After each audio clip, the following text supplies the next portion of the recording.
All right. Hello, everybody. Hope everyone's doing well. I'm happy to be back with you. And today I'm going to share the top 5 solutions to the challenges facing home buyers in San Diego. Earlier this week, I posted what the top 5 challenges are to buying a home in San Diego. So today I want to share what those solutions might be for you. So let's jump into it. So the first challenge facing home buyers in San Diego is high housing prices. I talked about that in my prior post as well. It is a competitive market fueled by low inventory, and prices are still on the rise. So a couple of solutions for the challenge of high prices in San Diego. Number one, consider expanding your search. Think about exploring neighborhoods maybe a little further away from where you are thinking about buying or where you've been focusing your search efforts. When you get out a little bit further, prices may be a little bit lower. You may get more house for the money. So if you're living in Metro San Diego, as an example, think about some of the outlying areas, La Mesa, Santee, El Cajon, Rancho San Diego, even going up into the North County, Poway, maybe Escondido, Vista, San Marcos. There are options. Also, think about looking for properties that might require a little bit of sweat equity, right? Fixer-uppers. Properties that are in need of renovation can often be purchased for a lower price and give you the opportunity to add value over time. One word of caution there, it is a competitive market. We still do have investors and flips going on. So know that you may still have some competition even with those fixer-upper properties. And the third solution for high prices is maybe you need to consider looking at a condo or a townhome. It may not be ideal right now, but prices are typically lower. And these types of properties can be more affordable than a single-family detached home, and can still get your foot in the door, especially if you're a first-time buyer, right? Get you into home ownership, let you build some equity there, and then eventually be able to upgrade into that single-family detached house. So there's some solutions on challenge one, high housing prices. The second challenge, limited inventory. So inventory is at an all-time low, not just in San Diego County, but all other parts of the country as well. So you need to set your expectations and go in knowing that it could take you a little bit longer to find that home. So one solution to dealing with limited inventory is working with an experienced agent, an agent who knows the market, specializes in the areas you're looking, or can recommend other areas if you need to expand that search. But you want to know somebody who's in the game every day. I'll give you an example. I've got a friend of mine who's thinking about making a move, and I've been at a couple of broker pitch sessions where often you're learning about properties for the first time, even before they go on to the active market. Okay. And it could just be a matter of hours before they're on the active market, but that's how competitive it is. We are seeing a lot of multiple offers on properties. And in fact, both on the average and median price in San Diego, homes are selling above asking price. Okay.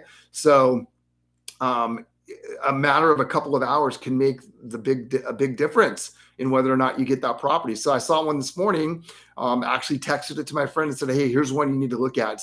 It's not even on the open market yet. It will be in a couple of hours. You've got a little bit of a head start. That property is going to sell probably today or tomorrow, with multiple offers on it, right? So you need to make sure you've got an agent who's in the know, who isn't just waiting for things to happen, but is going out and making things happen. And then the second solution is you need to be ready to move quickly, act fast. When that property comes on the market, make sure you're prepared. You've got your loan approval, you've got your your bank statements, you're ready to write a strong offer. You're not going to come in and lowball. Otherwise, you're going to lose out, right? The goal is to secure that property so that you have a shot to get in there ultimately and close that deal. Okay. Competitive market. The third challenge, some solutions around dealing with the competitive market. Well, one that I just mentioned is working with an agent who is out in the market every single day, putting deals together, seeing properties, making sure that their clients got first crack and fast access. On your side of the deal, you need to make sure your finances are in order. You've got your pre-approval, not a pre-qual, but an actual approval. Being pre-approved for the loan is going to show your seriousness as a buyer, and it can make your offer more appealing to the seller. Second solution is think about considering what that offer is going to look like. It needs to be a strong offer. If you're comfortable with the price and the property meets your needs, offering above the asking price can help you get in the door and make you stand out in a competitive market like we're in now. The last solution here, you guys, is also price isn't always the main determining factor. It's important, I'm not going to lie, but sometimes the other terms can play a big factor, especially around the timing. How quickly does the seller want to close? You can come in with a strong offer financially and say, we can close in 10 days. Hey, but the seller might need 30 or 45 days. So knowing that, your agent can ask the right questions and try to create a circumstance based on those questions that you can write the perfect offer. And maybe they'll take a couple grand less because you're going to give them more time to close and do what they need to do on their end. Okay. So some solutions on the competitive nature of the market. Financing difficulties. Again, making sure your approval's in place, your credit's solid, you've gotten with the lender, you know what you can afford, you're comfortable with that price and that monthly payment.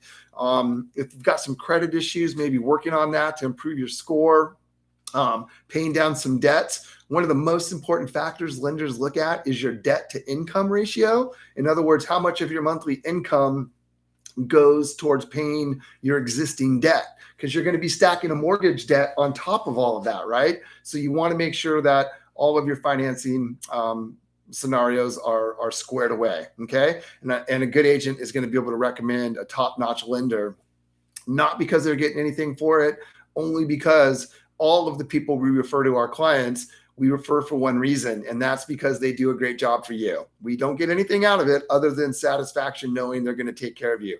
And with the loan, we don't want a lender who says, yeah, I can do that, and then they can't, right? And we don't know they can't until the 11th hour, where maybe you've already removed contingencies. And now because the financing isn't in place, you're going to lose your deposit. That's why we work with the people we work with.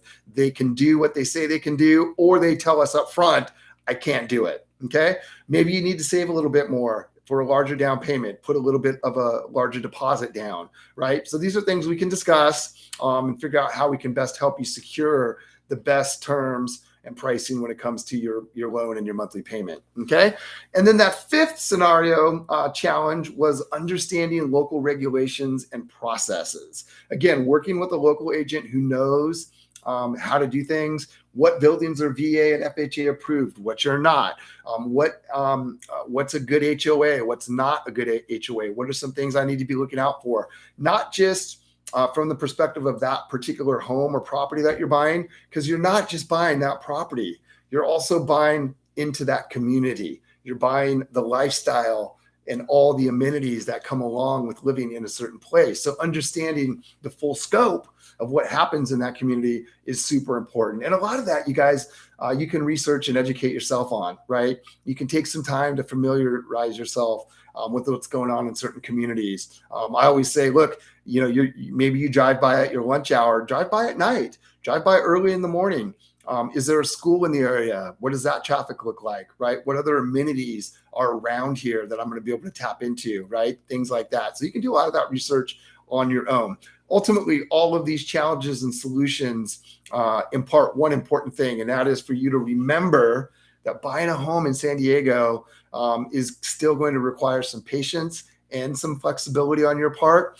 But when we employ these strategies at a high level and you get good professional guidance from an experienced agent, you can absolutely increase your chance of successfully navigating the challenges involved in the home buying process here in San Diego. So if you have any questions about buying or selling a home here, reach out, man. I'm happy to connect you. I have almost 2,000 agents in California that work with me, and I've got a nationwide network of agents. So no matter where you are, you can always reach out. I'm happy to connect you with the appropriate person and make sure you're taken care of. Appreciate you guys tuning in. If I don't see you before Independence Day, please enjoy a safe and fabulous 4th of July, celebrating our independence. I hope you get some great time and experiences with your friends and family, and just enjoy yourselves. Be safe, and we'll talk soon. Take care.